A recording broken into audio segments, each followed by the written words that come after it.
அன்பு நேயர்களுக்கு கனிவான வணக்கம். தாவேகாவோடு கூட்டணி பேச்சுவார்த்தையை நடத்தும் ராகுல் காந்தி அதிர்ச்சியில் திமுக. கரூர் துயர சம்பவத்திற்கு பிறகு தமிழக வெற்றிக் கழகம் என்ன செய்வதென்று தெரியாமல் தொடர்ந்து திகைப்பில் இருந்து வருகிறார்கள்.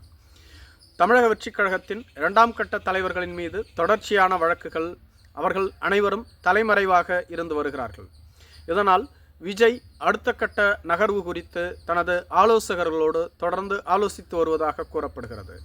விஜயை காப்பாற்றுகிறோம் என்ற பெயரில் மத்திய ஆளும் கட்சியான பாஜக அரசு திடீரென களம் புகுந்துள்ளது. விஜயை என்டிஏ கூட்டணிக்குள் கொண்டு வந்துவிட்டால் வரும் தேர்தலில் கண்டிப்பாக வெற்றி பெற்றுவிட முடியும் என அவர்கள் நம்புகிறார்கள். எனவே அதிமுக பாஜகவோடு விஜயும் சேர்ந்தால் திமுகவை வீழ்த்துவது எளிது என அமித்ஷா கருதுகிறார். எனவே விஜயை எப்படியாவது கூட்டணிக்கு கொண்டு வருவதற்காக இந்த சம்பவத்தை பயன்படுத்தி கொள்ள பாஜக அரசு திட்டமிட்டு வருகிறது.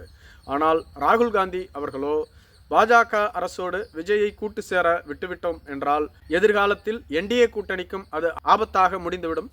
தமிழகத்தில் விஜய்க்கு நல்ல செல்வாக்கு உள்ளது. இந்த கரூர் துயர சம்பவத்தை பயன்படுத்தி பாஜக உள்ளே நுழைய முயற்சிக்கிறது. பாஜகவோடு கூட்டணி சேர விட்டுவிட்டால் காங்கிரஸ் கட்சிக்கு அது எதிர்காலத்தில் தமிழகத்தில் மிகப்பெரிய ஆபத்தை ஏற்படுத்தும். அதுபோன்று நடந்துவிடக்கூடாது என்பதில் காங்கிரஸ் கட்சியின் தலைவர் ராகுல் காந்தி உறுதியாக இருப்பதாக கூறப்படுகிறது. இந்த சம்பவத்திற்கு முன்பாக விஜய் அவர்கள் காங்கிரஸ் கட்சியோடு கூட்டணி பேச்சுவார்த்தையை அறிவித்து தொடர்ந்து பேச்சுவார்த்தையை நடத்த முயற்சிகளை மேற்கொண்டார். ராகுல் காந்தியை சந்திக்கவும் நேரம் கேட்டிருந்தார். ஆனால் ராகுல் காந்தி அவர்களோ தங்களது கட்சிக்காரர்களோடு ஆலோசித்துவிட்டு விஜயை சந்திக்க மறுப்பு தெரிவித்து விட்டார். ஏனெனில் என்டிஏ கூட்டணியில் உள்ள மிகப்பெரிய கட்சியான காங்கிரஸ் கட்சிக்கு அடுத்து உள்ள மிகப்பெரிய கட்சி திமுக தான். திமுகவின் தயவால் தான் 18வது மக்களவைத் தேர்தலில் 10 இடங்களில் அவர்கள் வெற்றி பெற்றிருந்தார்கள். வரும் தேர்தலிலும் திமுகவோடு கூட்டணி அமைத்தால் கண்டிப்பாக ஒரு 20 சீட் அவர்களுக்கு கிடைக்கும். ஆனால் ஆட்சி அதிகாரத்தில் பங்களிக்க மாட்டார்கள். அதே சமயத்தில் விஜயோடு கூட்டணி அமைத்தால் துணை முதலமைச்சர் பதவி, அதிக சீட்டுகளை பெற முடியும். மேலும் ஒரு காலத்தில் தமிழகத்தில் ஆண்ட கட்சியாக இருந்த காங்கிரஸ் கட்சியை மீண்டும் தமிழகத்தில் புத்துயிர் கொடுத்து வளர்ச்சி பெற வைக்க முடியும். இதனை கருத்தில் கொண்டு ராகுல் காந்தி அவர்கள் தனது 2ஆம் கட்ட தலைவர்களின் மூலமாக விஜயோடு பேச்சுவார்த்தை நடத்த கூறியிருப்பதாகவும் சொல்லப்படுகிறது. மேலும் வேல்முருகன், திருமாவளவன் போன்றோர்கள் விஜயை கைது செய்ய வேண்டாம் என்று கேட்டுக்கொண்டதே ராகுல் காந்தி தான். இந்தியா கூட்டணியின் தலைவர் என்ற முறையில் ராகுல் காந்தி முதலமைச்சர் அவர்களோடு தொடர்பு கொண்டு எக்காரணத்தை கொண்டும் விஜயை கைது செய்து விடாதீர்கள் என கேட்டுக்கொண்டு விட்டார்.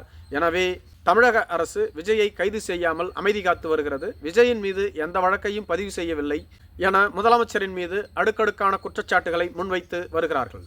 ஆனால் ராகுல் காந்தி அவர்களோ இந்த சந்தர்ப்பத்தை பயன்படுத்தி கொண்டு தமிழக வெற்றிக் கழகத்தோடு கூட்டணி அமைக்க தொடர்ந்து பேச்சுவார்த்தையில் ஈடுபட்டு வருவதாக கூறப்படுகிறது. ஆனால் தமிழக வெற்றிக் கழகத்தின் தேர்தல் பிரிவு செயலாளரான திரு ஆதவ் அர்ஜுனா அவர்களோ நேற்று டெல்லிக்கு சென்றுள்ளார். அமித்ஷாவோடு சந்தித்து பேச்சுவார்த்தை நடத்தினார் என்று கூறப்படுகிறது. ஆனால் அவரோ தேசிய விளையாட்டுப் போட்டியை கருத்தில் கொண்டு டெல்லிக்கு சென்றேன் என்று கூறினாலும் கூட பாஜகவோடு அவர் பேச்சுவார்த்தையை நடத்தி வருகிறார் என்று கூறப்பட்டு வருகிறது. பாஜக விஜய்க்கு முழு ஆதரவை அளித்துள்ளது. மேலும் கரூர் சம்பவத்தை அடிப்படையாக வைத்து பாஜக தொடர்ச்சியாக தமிழகத்தில் காலூன்ற நினைக்கின்றது. அதிமுகவை வைத்துக்கொண்டு தமிழகத்தில் வெற்றி பெற்றுவிட முடியாது. இதை பயன்படுத்தி கொண்டு விஜயை கூட்டணிக்கு கொண்டு வந்து அவருக்கு 50 தொகுதிகளை கொடுத்து துணை முதலமைச்சர் பதவியை கொடுக்கலாம் என பாஜக திட்டமிட்டிருப்பதாகவும் இதுபோன்ற விடயங்களை குருமூர்த்தியே ஏற்கனவே விஜயோடு பேசியிருப்பதாகவும் கூறப்படுகிறது. மேலும் தற்பொழுது விஜயினுடைய லீகல் அட்வைசராக பாஜகவினுடைய வழக்கறிஞர் அணிதான் செயல்பட்டு வருவதாகவும் சொல்லப்படுகிறது. நன்றி.